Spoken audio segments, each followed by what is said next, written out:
And thanks to bipartisan support in Congress, this week we're delivering billions in direct budgetary support, which the government can put to use immediately and help provide for basic services of citizens. The cost that Ukraine has had to bear has been extraordinarily high, and the sacrifices have been far too great. They've been met, but they've been far too great. Young, talented Russians are fleeing by the tens of thousands, not wanting to come back to Russia.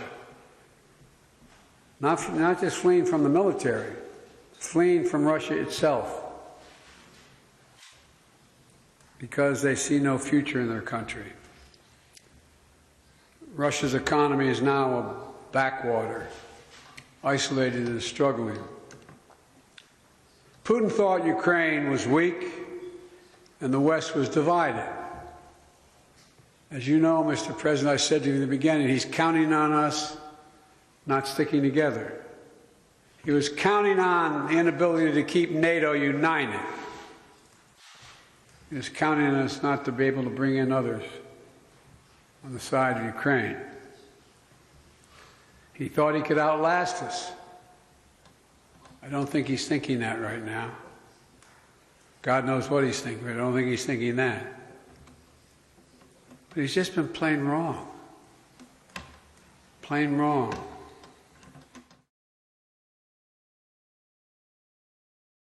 Abortion pills have now become the new battleground for the anti-abortion movement.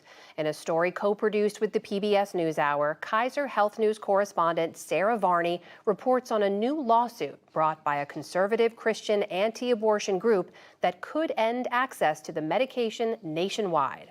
As needed, stocking the counseling rooms. At Whole Woman's Health in Alexandria, Virginia, clinic manager Shaylin Nada is struggling to find appointments for women coming for abortion care from nearby states. We're kind of in this, half circle around the East Coast of states, including West Virginia, Kentucky, Tennessee, Georgia, South Carolina, and many others that have either completely banned abortion access or very much restricted it. Medication abortion is very common. I would say about every day that we see patients, we see about 10 to 15 patients who have a medication abortion. Medication abortion can be taken up to 10 weeks into a pregnancy. About 5 million women in the U.S. and millions more across the world have safely used the drugs. They now account for more than half of all abortions in this country and are also used by OBGYNs to manage early miscarriages. A lawsuit underway in this federal courthouse in Amarillo, Texas, could force the FDA to remove mifepristone from the market entirely. That would affect every state across the country, including those where abortion remains legal. We are living in a post-Roe America. The lawsuit was filed by an anti-abortion group represented by Denise Harley of the Christian legal advocacy group Alliance Defending Freedom. Harley claims the FDA's safety review of mifepristone was flawed. The FDA has one job, which is just to protect Americans from dangerous drugs. It's caused great harm to women and girls. It's extremely dangerous, and we're asking the court to remove that chemical drug regimen until and unless the FDA actually goes through the proper testing that it's required to do. 12 leading medical organizations, including the American Medical Association and the American College of Obstetricians and Gynecologists, say these claims are untrue. Decades of research show the risk of major complications from taking abortion pills is less than 0.4%. They are safer than commonly used drugs like Tylenol or Viagra.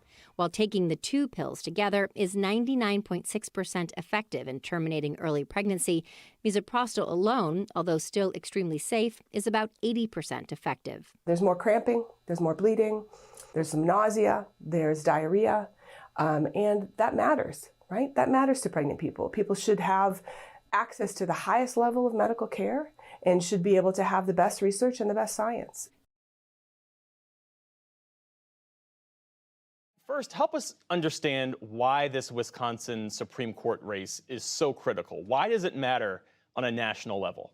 Well, right now, the court is have a 4-3 majority for the conservatives, more of the Republican-leaning members of the court. And this could flip it the other way. If one of the liberal candidates running wins, then for the first time ever, Democratic supporters feel they would have a good shot at winning some cases. But why it may matter nationally and in 2024 has to do with 2020, as a lot of things point back to. Wisconsin was one of the states where Donald Trump's campaign filed lawsuits to try and essentially overturn the results of the election. They tried to throw out tens of thousands of absentee ballots from Dane and Milwaukee counties to Democratic strongholds. And if the Supreme Court at that time had decided to take that case and rule in his favor, then it likely would have flipped the outcome of Wisconsin, which was decided just right around 20,000 votes total. This race is nonpartisan, but the candidates have really staked out clear ideological positions, some of which they expressed in interviews with you. Obviously, I have to follow the law, but people are very, very concerned about a wide variety of issues. They're concerned about women's right to choose. They're concerned about fair maps. That you should be virtue signaling to attract the votes of a certain body of Wisconsinites. What you're telling them is that you are not committed to the constitutional order in the court. Zach Schultz, tell us more about these candidates and what you learned from your interviews with them.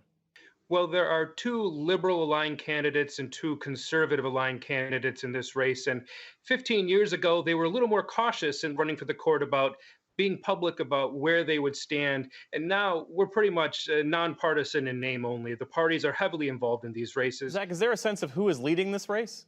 Well, we can look at the dollars and we can say that Janet Protasewicz on the liberal side is definitely way ahead. She's been fundraising. She was first on the air. And for a low profile race like that, that's very important. She's already lined up a lot of key Democratic Party endorsements.